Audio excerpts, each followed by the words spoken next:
Ako si Jovi Mutia, taga Zone 6 Bayabas, diri ko drive Cagayan de Oro City. I'm 40 years old. Ako si Juliana Villarreal de Mar, taga Puyo, padili sa Bayabas, grade 3 ko, grade 9 ko. Naaman gid mi tindahan nga gamay, pero lahi ra gid siya paghatag sa doli kay na tingob manggod.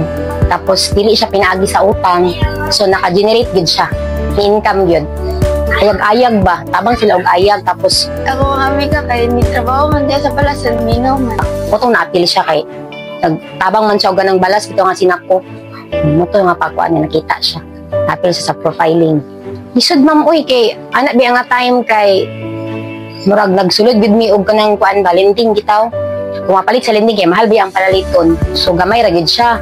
Tapos ginatingil pa kada adlaw-adlaw. Dahil pag-abot sa doli manggod kay bulto man to siya, marag na tanan. Nadugang siya, tapos nahalin siya, naruling siya, o niya, wala na biya siya pinagi sa utang mo, tong nagdaghan siya na nakapalit ko gutar bendo, ginahinay siya ba, murag nisalig po ang tao na, dili man ako ang wifi, but gibilin bitaw siya, murag nagsugod siya ginana. Ang tanan produkto sa doli nga nahatag, dili man gitanan ka, syllable sa usak area, area ba ya? Pero ang iyang halin, pwede man mo siya mapalit sa kung unsay halinon sa imuha. So muna siyang nagdaghan. Kuan man to ma'am, 20,000 nga sari-sari store. Nya timing pod nga ang ako daan sari-sari store naman gud siya. So napuno gid siya. So sa una ma'am, murag siguro naa sa mga halin mga 700. Kay gamay ra man ang kumbaligya. So pag-abot sa doli kay nidaghan naman siya.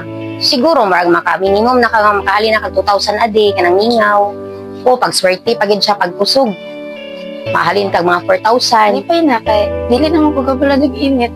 Nakadungog naman ko ani ma'am nga na mga beneficiary. Pasalamat gyapon ko kay mura siya paminaw ako imposible ba nga ihatag ba na ma'am nga dili betanan mahatagan. Di mo na pasalamat gid ko. Nagid siya advantage kay aside nga blessing siya tapos nag-generate siya income. Nakapangutang kong TV nga flat screen niya asa na ko gikuha ang bayad sa ako ra kong tindahan kay gatigom-tigom ko og mga inana tapos akong kuryente dili na ko maglisod og bayad kay pinaagira sa water window ana bitaw mountain. Siyempre na kay murag masipti-sipti nimo makapahinahinay na sa imong balay ug palit og halublak naagid siya murag ana bang improvement ka nahimo kumpara sa wala pa.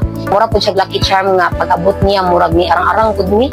Bad ako yun ko nga pasalamat ma'am nga naabot to siya dahil nahimo po yung beneficiary kay dako gid siya ikatabang tapos para po sa uban nga matagaan tarungon lang gid siya kanang kinasing-kasing bitaw nga pag mag-business hatag na sa imo maski wala kay passion sa business try lang kay malay mo para na sa imo pero wala pa na discover kanang expand pwede ra gyud muna natawag nga ang tindahan trader kita naaw nimo gamay ra siya pero pag matigom dako na gid na nang sa pagdawat sa livelihood ang importante jud na aside nga blessing na siya kanang di na to siya i-take for granted ba ato siyang lihupon palaguon tapos una siya nga di lang siya konsumo nga niabot kay dili betanan nga tagaan dili tanan nga nabiyayaan sa inyong anak bitaw mura gyapon siya nahulog nga depensa nimo sa imong kalisod ba pero maningkamot gud gid siya pwede nga pruton ra nimo siya kaon wad-wad jud ka nay gamay nga kwarta ang tip lang nako sa inani na siya gamay nga kwarta nimo nga halin ayo siya patuluga lakaw siya kugon lakaw siya karmi kumpra siya kung say wala